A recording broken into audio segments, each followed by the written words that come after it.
Hello students. तो आज हम आप देख ही रहे हो कक्षा 10 का हम विज्ञान का चैप्टर फर्स्ट रासायनिक अभिक्रिया और समीकरण हम डिस्कस करने जा रहे हैं। तो आज से मैंने ये चैप्टर स्टार्ट किया है, लगातार हम पूरा टोटल सिलेबस करेंगे। तो आज हमारा फर्स्ट चैप्टर है क्लास 10 का रासायनिक अभिक्रिया एवं समीकरण। देखिए, रासायनिक अभिक्रिया आपने इससे पहले की क्लास में पढ़ी होगी, रासायनिक समीकरण और रासायनिक अभिक्रिया, भौतिक अभिक्रिया, ठीक है ना, भौतिक परिवर्तन। आपको कुछ न कुछ परिवर्तन देखने को मिलते हैं। तो यहाँ पर हम सबसे पहले डिस्कस करेंगे रासायनिक अभिक्रिया एवं समीकरण। पहले हम अभिक्रिया बताएंगे, फिर हम समीकरण पहुंचेंगे कि समीकरण को कैसे लिखते हैं, किस तरह से लिखते हैं, रासायनिक अभिक्रिया में क्या होता है, इस तरह से, ठीक है ना। तो आपको पता है रासायनिक परिवर्तन क्या होता है, जब किसी पदार्थ में रासायनिक परिवर्तन होता है, अर्थात कैसे आपको रंग में परिवर्तन मिलेगा, गैस में परिवर्तन मिलेगा, ठीक है ना, अवस्था, उसकी अवस्था चेंज हो जाएगी, उसके बाद तापमान में परिवर्तन, मतलब कुछ न कुछ हमें परिवर्तन देखने को मिलता है, मतलब नया पदार्थ के रूप में हमें मिलता है। जैसे कि उसकी अवस्था चेंज हो जाएगी, गैस है तो ठोस, ठोस है तो गैस, ठीक है ना, रंग में परिवर्तन हो जाएगा, ठीक है ना। वो होते हैं सारे भौतिक रासायनिक अभिक्रिया, ठीक है ना। तो रासायनिक अभिक्रिया में हमें ये परिवर्तन देखने को मिलते हैं, अवस्था चेंज होती है, रंग परिवर्तन होता है, गैस का उत्सर्जन हो जाता है, तापमान में परिवर्तन हो जाता है। तो ऐसे हम एग्जांपल देखते हैं। देखिए उदाहरण हमने फर्स्ट लिया है, मैग्नीशियम रिबन का ऑक्सीजन मतलब वायु की उपस्थिति में दहन करवाते हैं, मतलब उसको उसके साथ अभिक्रिया करवाते हैं, तो हमें मैग्नीशियम ऑक्साइड मिलता है, MgO, ठीक है ना, इसको बोलते हैं मैग्नीशियम ऑक्साइड। देखो हमने मैग्नीशियम के साथ वायु की क्या करवाई, अभिक्रिया करवाई, तो हमें क्या मिला, मैग्नीशियम ऑक्साइड। सेम दूसरा एग्जांपल लेते हैं हम, लेड नाइट्रेट के घोल में पोटेशियम आयोडाइड का हम मिलाने पर, देखिए क्या मिलाते हैं, लेड, सीसा PbNO3 का होल्ड वाइज के साथ हम क्या मिलाते हैं, Ki का मतलब पोटेशियम आयोडाइड। अगर हम PbNO3 का होल्ड वाइज के साथ Ki को हम मिलाते हैं तो हमें क्या मिलता है, पोटेशियम नाइट्रेट, KNO3, क्या मिलता है, KNO3। और उसके बाद एक और चीज मिलती है हमें, होता है लेड आयोडाइड, क्या मिलती है, लेड आयोडाइड। तो यहाँ पर देखो, यहाँ पर क्या चेंज हुआ, पहले मैग्नीशियम था, उसके साथ ऑक्सीजन का दहन करवाया, तो किस में बदल गया, ऑक्साइड में बदल गया, मतलब अवस्था चेंज हो गई, तो वो कौन सा परिवर्तन हो गया, रासायनिक परिवर्तन। इस तरह से यहाँ पर भी सेम ऐसा ही हुआ। इसके बाद हम नेक्स्ट एग्जांपल लेते हैं, जिंक के दानों में तनु सल्फ्यूरिक अम्ल मिलाने पर हाइड्रोजन गैस निकलती है। देखिए आपने जिंक देखा होगा, जिंक के दाने आते छोटे छोटे, उसके साथ हम कंसंट्रेट सल्फ्यूरिक एसिड मिलाते हैं, ठीक है ना, तनु सल्फ्यूरिक अम्ल मिलाते हैं, मतलब H2SO4, ठीक है ना। जिंक है वो सॉलिड होता है, H2SO4 मतलब एक्वस फॉर्म में होता है। अगर उसका ये मतलब अभिक्रिया करवाते हैं हम, तो हमें जिंक सल्फेट मिलता है, ZnSO4। तो ये भी चेंजेस हुआ और गैस कौन सी निकली, हाइड्रोजन गैस, मतलब अवस्था चेंज हो गई, यहाँ पर गैस नहीं थी तो हमें कौन सी गैस प्राप्त हुई, हाइड्रोजन गैस प्राप्त हुई। तो रासायनिक अभिक्रिया हो गई, ठीक है ना। अब ये तो थी रासायनिक अभिक्रिया के उदाहरण। अब हम रासायनिक अभिक्रिया को लिखते कैसे हैं, मेन बात होती है रासायनिक अभिक्रिया को लिखना। देखिए रासायनिक अभिक्रिया लिखने के बहुत सारे मेथड हैं, ठीक है ना। मैंने यहाँ पर कुछ जो अच्छे हैं वो मैंने लिखने की कोशिश की है। देखिए एक तरफ होता है अभिकारक, रिएक्टेंट, और एक तरफ होता है उत्पाद। मतलब रासायनिक अभिक्रिया में जो भाग लेते हैं, ठीक है ना, रासायनिक अभिक्रिया में जो लेफ्ट साइड जो भाग लेते हैं, ये वाले, ये कहलाते हैं आपके अभिकारक, क्या कहलाते हैं, अभिकारक, रिएक्टेंट बोलते हैं।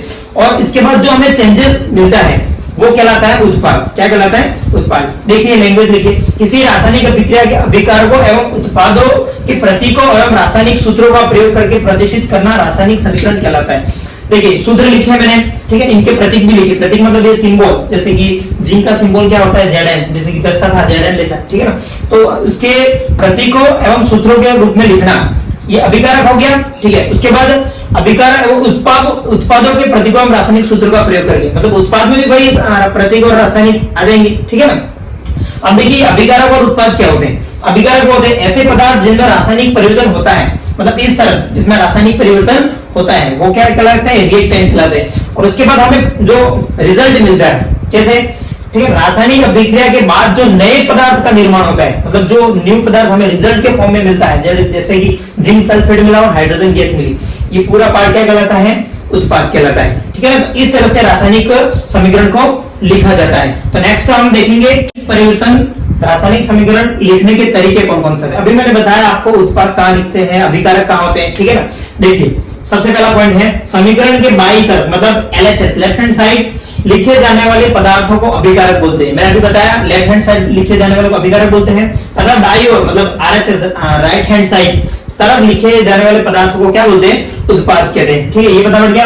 देखिए अभिकारक इस तरफ होते हैं, उत्पाद उस तरफ होते हैं, और उन दोनों के बीच में हम एरो का निशान लगा दें। ठीक है, तीर के निशान पर हम उसको प्रदर्शित करते हैं। सेकंड पॉइंट हो गया। ठीक है, थर्ड पॉइंट, एक से अधिक अभिकारक या उत्पाद होने के बीच में प्लस का चिन्ह लगा दें। जैसे कि कोई भी आपका आ गया, जैसे कि Zn प्लस H2SO4 अभी आया था ना, तो बीच में हमने प्लस यूज किया था, तो ऐसे हम बीच में क्या करेंगे, प्लस का उपयोग करेंगे। ठीक है ना, तो ये भी इसका एक पॉइंट हो गया।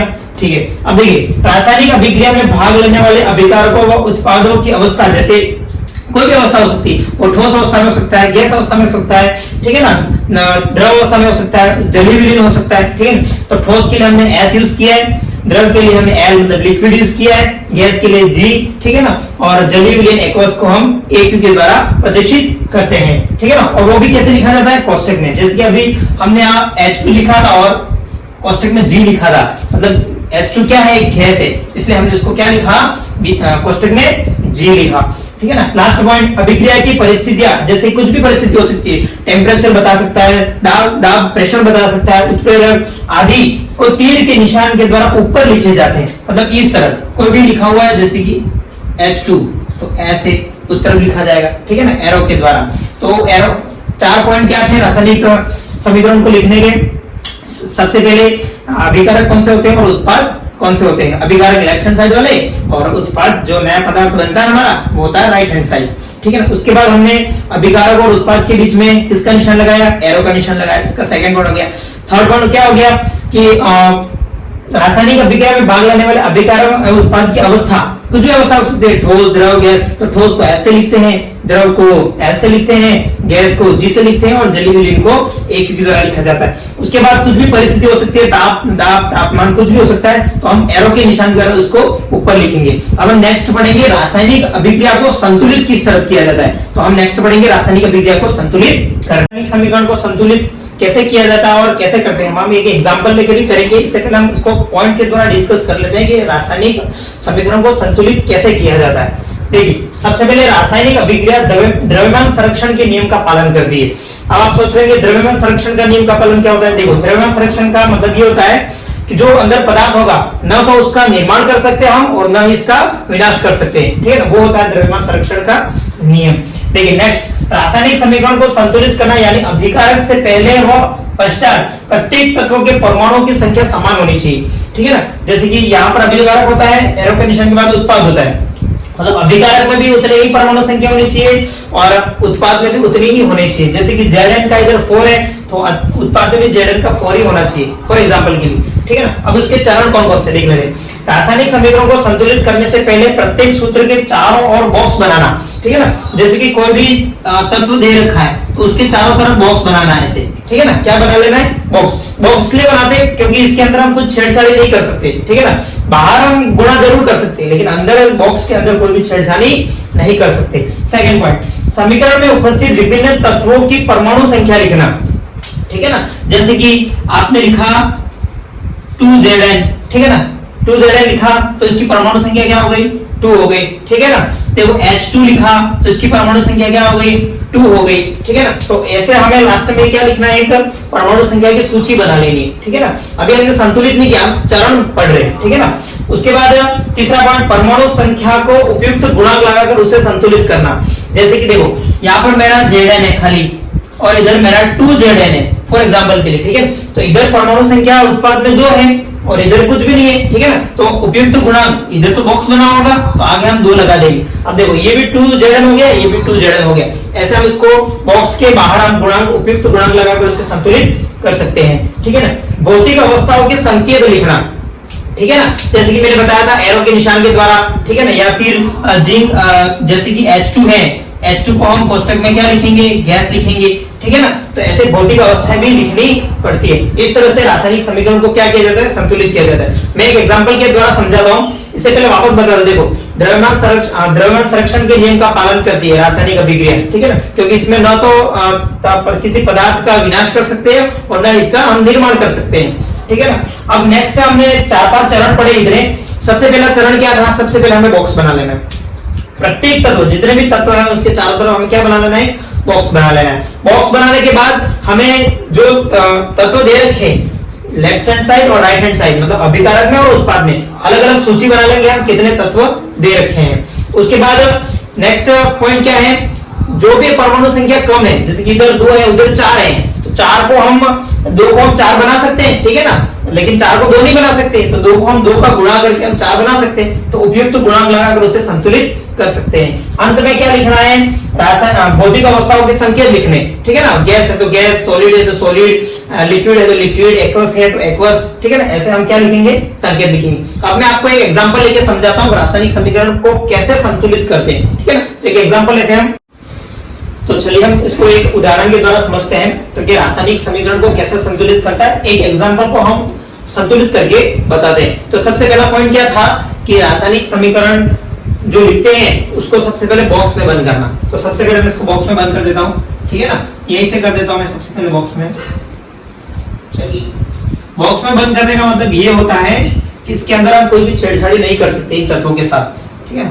मैंने इसको क्या कर दिया, बॉक्स में बंद कर दिया, ठीक है ना। ये हमारा पहला पॉइंट था कि बॉक्स में बंद करना, ठीक है ना, सभी तत्वों को हमने क्या कर दिया, बॉक्स में बंद कर दिया, मतलब पहले पॉइंट से हम सेटिस्फाई हो गए। सेकंड पॉइंट, ठीक है, सेकंड पॉइंट क्या कहता था कि विभिन्न तत्वों के परमाणुओं की संख्या लिखना, मतलब अभिकारक में भी और उत्पाद में भी। तो हम एक इसकी सूची बना देते हैं, लिस्ट बना देते हैं, ठीक है ना।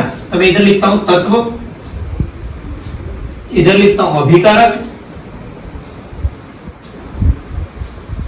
और इधर लिखता हूं उत्पाद, ठीक है ना। इससे हमें ये पता पड़ेगा कि कौन से परमाणु कौन से तत्व की परमाणु संख्या कितनी है। चलिए, तत्व कौन कौन से देख लीजिए, एक तो Fe है, ठीक है, एक हाइड्रोजन है, ठीक है, आयरन, और ये हाइड्रोजन H लिखता हूं, ठीक है ना, और ये ऑक्सीजन, ठीक है ना। अब हम इसकी एक सूची बनाते हैं।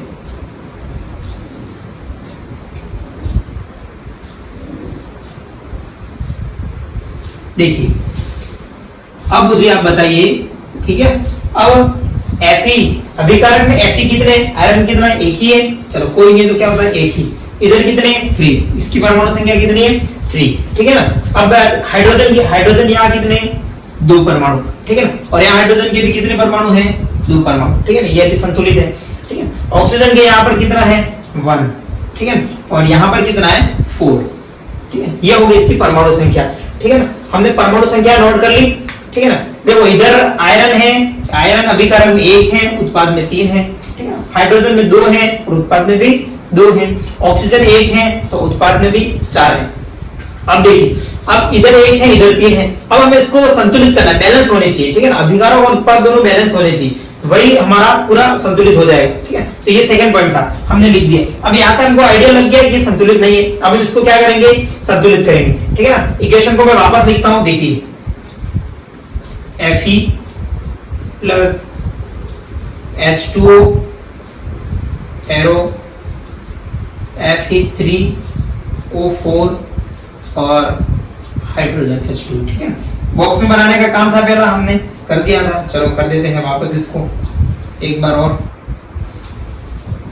चलिए, कर दिया, ठीक। अब मुझे यहाँ पर आयरन की तरह 1 है, ठीक है ना, इस तरफ, और इधर आयरन 3 है, ठीक है ना, आयरन 3 दिख रहा है, इधर आयरन 3 है, तो मैं 3 को तो 1 बना नहीं सकता, तो मैं 1 को क्या बना देता हूँ, 3, तो मैं इसके आगे 3 का क्या कर देता हूँ, मल्टीप्लाई कर दूं, ठीक है। अब ये 3 था तो ये भी कितना हो गया, 3 हो गया, इसको मैं वापस चेंज कर रहा हूँ, ठीक है ना। अब ये 3, ये 3 हो गया। चलिए, अब देखिए, हाइड्रोजन 2 थे तो वहां पर भी 2 थे, कोई फर्क नहीं पड़ा, चलो हम नहीं करते, ठीक है ना। लेकिन इधर ऑक्सीजन 1 है, ठीक है, ऑक्सीजन, और इधर 4 है, इधर 4 है, इधर ऑक्सीजन कितने हो गए, ठीक है ना, सॉरी, इधर 4 ऑक्सीजन है ना, इधर 4 इधर है, तो 1 को 4 बना सकते हैं ना, तो ऑक्सीजन कहाँ, ये रहा, ठीक है ना, इसको मैंने याद कर दिया, ठीक है। तो यहाँ पर लगा दिया, देखो ऑक्सीजन कितने हो गए, 4, ऑक्सीजन कितने हो गए, 4, और यहाँ पर भी कितने हैं, 4, ठीक है ना, 4 हो गए। अब देखो वापस एक बार चेक करो, क्योंकि हो सकता है फर्क पड़ा हो। देखो 3Fe, ठीक है ना। देखो अब हाइड्रोजन कितने हो गए, 4 दूनी 8, तो यहाँ पर हाइड्रोजन कितने हो गए अभिकारक में, अब 8 हो गए, कितने हो गए, 8, और इधर कितने, 2, देखो वापस बिगड़ गया, तो आपको वापस एक बार चेक करना है। तो इधर 8 हो गए, तो इधर 8 कैसे बनाऊं, इसको मैं 4 से मल्टीप्लाई कर दूं, अब इधर भी कितना हो गया, 8 हो गया, ठीक है ना, 8 और 8, यहाँ पर 8 वापस आ गया। अब देखिए वापस संतुलित होगी, 3Fe, Fe3, ठीक है, बराबर है। चलो ये 8 और ये भी 8 हाइड्रोजन, ठीक है बराबर। 4 ऑक्सीजन और ऑक्सीजन 4 बराबर, ठीक है ना। तो हमने क्या किया, एक तो यहाँ पर, एक यहाँ पर और एक यहाँ पर मल्टीप्लाई किया। अब मेरी क्या हो गई, ये संतुलित, क्या हो गई, संतुलित, संतुलित समीकरण, ठीक है। तो इस तरह से रासायनिक समीकरण को क्या किया जाता है, संतुलित। सबसे पहले बॉक्स बनाना, उसके बाद आपको गुणन लगाना है, ठीक है ना। Fe के आगे 3 था, ये 3 बनाना है इसको, तो एकदम सिंपल है, आराम से हो जाएगी बैलेंस। अब नेक्स्ट इसके बाद हम पढ़ेंगे, अभी ये था रासायनिक समीकरण को संतुलित करना। अब रासायनिक अभिक्रिया के प्रकार, ठीक है ना, कितने प्रकार की होती है रासायनिक समीकरण, कितने प्रकार की होती है, उसके बारे में हम डिस्कस करेंगे। देखिए, रासायनिक अभिक्रिया के प्रकार बताने से पहले मैं आपको एक और करके बता देता हूँ, संतुलित, ताकि आपको आइडिया लग जाएगा रासायनिक समीकरण को संतुलित कैसे किया जाता है। देखिए, सबसे पहले हमारा बॉक्स बनाने का काम था, मैं इधर ही बॉक्स बना देता हूँ, ठीक है ना। अब मैं एकदम शॉर्ट में कर रहा हूँ, ठीक है ना, क्योंकि पहले मैंने पूरा बता दिया है कैसे करते हैं उसको।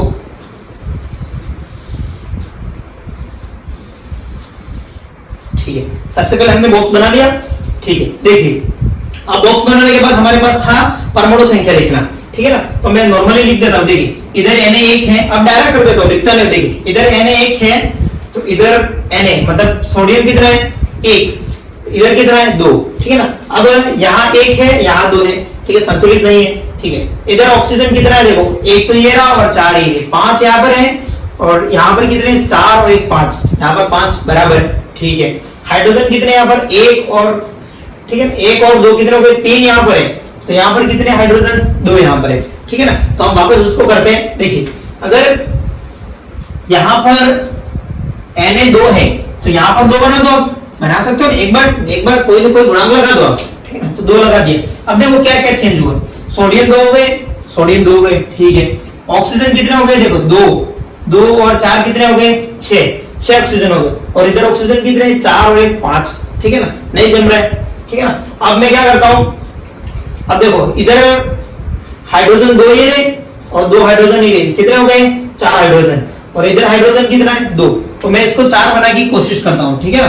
तो मैं क्या लगा देता हूं, इधर 2 लगा देता हूं, क्या लगा देता हूं, 2, तो 2 दूनी 4 ये हो गया, 4 ये हो गया, और 2 ये रहे और 2 ये रहे, 4 यहां पर भी हो गए सिंपली। सोडियम यहां पर 2 है, सोडियम भी 2 हो गए। अब देखो हम किसकी बात करते हैं, ये रह गया सल्फर, ठीक है। यहाँ पर सल्फर कितना है, 1, ठीक है ना, और यहाँ पर सल्फर कितना है, 1, ठीक है ना, ये तो बराबर है। अब रह कौन सा गया, ऑक्सीजन चेक करते हैं वापस। ऑक्सीजन 4 और 2 कितने हो गए, 6 ऑक्सीजन, ठीक है ना। अब इधर देखो ऑक्सीजन कितने हो गए, 4 और इधर 2, 6 हो गए ना। देखिए मैं आप लिख देता हूँ, Na कितने हो गए, इधर 2, तो उधर कितने हो गए, 2, बराबर हो गया, ठीक है। अब ये रिएक्टर में और ये प्रोडक्ट में, ठीक है ना। अब देखिए यहाँ पर ऑक्सीजन कितने, 2 ये रहे और 4 ये रहे, 6 हो गए, और इधर भी कितने, 4 और 2 6, आ गए 6, ठीक है, बराबर इक्वल है। इधर हाइड्रोजन कितने, 2 और 2 कितने हो गए, 4, हाइड्रोजन यहाँ पर कितने, 4, तो यहाँ पर कितने हो गए, ये रहे हाइड्रोजन, 2 दूनी 4, ठीक है, मल्टीप्लाई हो जाएगा, ठीक है ना, 4 हो गए। अब देखिए क्या बच गया, सल्फर रह गया, सल्फर यहाँ कितना है, 1, और यहाँ पर भी कितना है, 1, देखो हो गई बैलेंस, हो गई ना बैलेंस। देखो रासायनिक समीकरण को ऐसे बैलेंस किया जाता है। अपन ने जो इस मेथड को यूज किया उसको बोलते हैं heat and trial Vidhi, heat and trial method बोलते हैं इसको, ठीक है। रासायनिक समीकरण को संतुलित करने की इस विधि को बोला जाता है हीट एंड ट्रायल विधि, ठीक है ना। तो ये रासायनिक समीकरण को ऐसे संतुलित किया जाता है। अब हम नेक्स्ट डिस्कस करेंगे रासायनिक अभिक्रिया के प्रकार, कितने प्रकार की होती है रासायनिक अभिक्रिया के प्रकार, क्या रासायनिक अभिक्रिया कितने प्रकार की। इससे पहले हमने हीट एंड ट्रायल विधि से हमने रासायनिक अभिक्रिया को संतुलित करना, रासायनिक समीकरण को क्या करना, संतुलित करना सीख लिया था। इसके बाद नेक्स्ट स्टेप में आता है रासायनिक अभिक्रिया के प्रकार। देखिए रासायनिक अभिक्रिया के बहुत सारे प्रकार होते हैं, अलग अलग हम इसकी अभिक्रिया कराएंगे, ठीक है। इससे पहले आप देख लीजिए क्या कहा है, रासायनिक अभिक्रिया में अभिकारकों के तत्वों के परमाणु, ठीक है। अभी हमने जो रासायनिक समीकरण को संतुलित किया उसमें क्या कहा, अभिकारक जो तत्व होते हैं वो उत्पादों के तत्वों के परमाणु के बराबर होते हैं, ठीक है ना। तो ये एक बैलेंस इक्वेशन बनेगी, ठीक है। अभिकारक के दौरान न कोई परमाणु कम होता है और न कोई बढ़ता है। तो ऐसा नहीं होता कि कोई परमाणु कम हो गया और टूट गया, किसी और में बदल गया, ऐसा नहीं होता है, ठीक है ना। परमाणुओं के आपसी आबंध टूटने और जुड़ने से नए पदार्थों का निर्माण करता है। जैसे कि उत्पाद में नए पदार्थ बने थे, ठीक है, ZnSO4 ऐसे वगैरह, Zn की अभिक्रिया कराने पर कुछ न कुछ हमें प्रोडक्ट मिला था। ठीक है ना। अब हम पढ़ेंगे इसके प्रकार। तो सबसे पहला प्रकार है संयोजन अभिक्रिया। कौन सी अभिक्रिया? संयोजन अभिक्रिया। देखो संयोजन से ही स्पष्ट है, संयोजन मतलब जुड़ना, संयोजन मतलब जुड़ना। कैसे? देखो आपके पास इधर अभिकारक रहेंगे और उधर उत्पाद रहेंगे, तो क्या करता है संयोजन अभिक्रिया में एक या एक से अधिक अभिकारक, मतलब एक या एक से अधिक अभिकारक, मतलब लेफ्ट साइड वाले एक या एक से अधिक अभिकारक मिलकर एक उत्पाद बनाते हैं, उसको बोलते हैं संयोजन अभिक्रिया। देखिए मतलब एक या एक से अधिक, मतलब वो दो या दो से हो सकते हैं, तो दो या दो से अधिक अभिकारक मिलकर एकल उत्पाद का निर्माण करते हैं। एग्जाम्पल जैसे मैं यहाँ शॉर्ट में लिख रहा हूं इसका, देखिए ए प्लस बी बना के क्या बनाएंगे? सी बनाएंगे। ठीक है, ऐसे ये बोला मैंने। ए दो या दो से अधिक अभिकारक मिलकर एकल उत्पाद बनाते हैं, उसको बोलते हैं संयोजन अभिक्रिया। एग्जाम्पल देखिए, उदाहरण देखो मैंने कार्बन लिया, ऑक्सीजन लिया, ये दो हो गए अभिकारक, दो अभिकारक मिलकर एक उत्पाद बनाएंगे। ठीक है, तो कार्बन और ऑक्सीजन मिला के क्या बना रहे हैं? Carbon dioxide. ठीक है ना। ये अभिक्रिया कौन सी है? कोयले के दहन की। ठीक है ना, ये कोयले का दहन करा रहे हम, कोयले का दहन। ठीक है, ये कोयले का दहन करा रहे हैं, ये कोयला है, उसको हम वायु में अभिक्रिया करवा रहे हैं, तो हमें कार्बन डाइऑक्साइड गैस मिल गई। ठीक है। सेकंड एग्जांपल देखो, ये हाइड्रोजन है, हाइड्रोजन की अभिक्रिया अगर ऑक्सीजन के साथ कराते हैं, ये मैंने बैलेंस लिखा इसलिए 2 लिखा है। ठीक है ना। हाइड्रोजन की अभिक्रिया ऑक्सीजन के साथ कराते हैं तो हमें क्या मिलता है? जल मिलता है। ठीक है ना। ये जल का निर्माण, जल का निर्माण कैसे होता है? किसकी अभिक्रिया? देखो हाइड्रोजन की अभिक्रिया अगर ऑक्सीजन के साथ कराते हैं हमें जल मिलता है, ये होती है जल की अभिक्रिया। तो ये फर्स्ट अभिक्रिया थी इसकी। ठीक है ना, प्रकारों में। तो सबसे पहला संयोजन अभिक्रिया, दो या दो से अभिकारक मिलकर एक उत्पाद बनाते हैं, उसको बोलते हैं संयोजन अभिक्रिया। देखो कार्बन डाइऑक्साइड गैस मिली, जल मिला, तो हमें एक ही उत्पाद मिला ना, तो ये कौन सी अभिक्रिया हो गई? संयोजन अभिक्रिया। एक उदाहरण और लेते हैं हम इसका, देख लेते हैं। देखिए CaO सॉलिड प्लस H2O मतलब जल, उसकी अभिक्रिया करवाते हैं जल के साथ। किसकी अभिक्रिया? CO की। CO का मतलब क्या था? Calcium oxide. और कैल्शियम ऑक्साइड को क्या बोलते हैं? बिना बुझा चूना। ठीक है ना। ये क्या चीज होती है मैं बता देता हूँ। ठीक है ना, ये बिना बुझा चूना, ये जल, इसके साथ अभी जल के साथ अगर जल मिला देते, बिना बुझा चूना मतलब आपने व्हाइट कलर की सफेदी दीवारों पे कलर करने का आता है, व्हाइट कलर का चूना, जिसको चूना बोलते हैं आम भाषा में।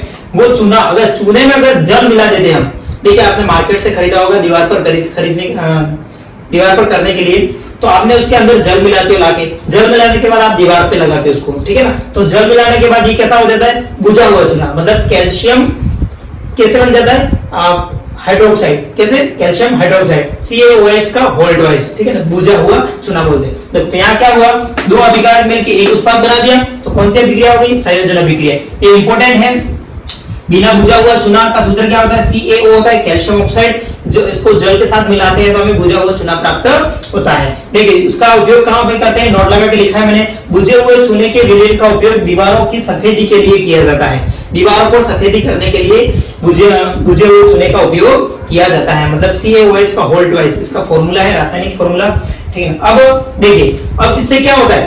अब ये दीवारों पे करते हो तो दीवारें चमकने लगती है। ठीक है, कैसे चमकने लगती है? देखिए अब इसके अगर इसी की अभिक्रिया अगर आप कार्बन डाइऑक्साइड के साथ करा देते हो, किसकी अभिक्रिया? बुझे हुए चूने की। जो हमें बुझा हुआ चूना प्राप्त हुआ, कैसे प्राप्त हुआ? CaOH का जल के साथ मिलाया, हमें बुझा हुआ चूना प्राप्त हुआ। अगर इसकी अभिक्रिया आप कार्बन डाइऑक्साइड से कराते हो, देखिए कराते हैं, CaOH ये क्या है? बुझा हुआ चूना। क्या है? बुझा हुआ चूना। ठीक है ना। अब उसकी अभिक्रिया कार्बन डाइऑक्साइड से कराते हैं, हमें क्या मिलता है? Calcium carbonate. क्या मिलता है? Calcium carbonate. और एक कैल्शियम कार्बोनेट किसका सूत्र है? संगमरमर का। किसका? ये इंपॉर्टेंट है।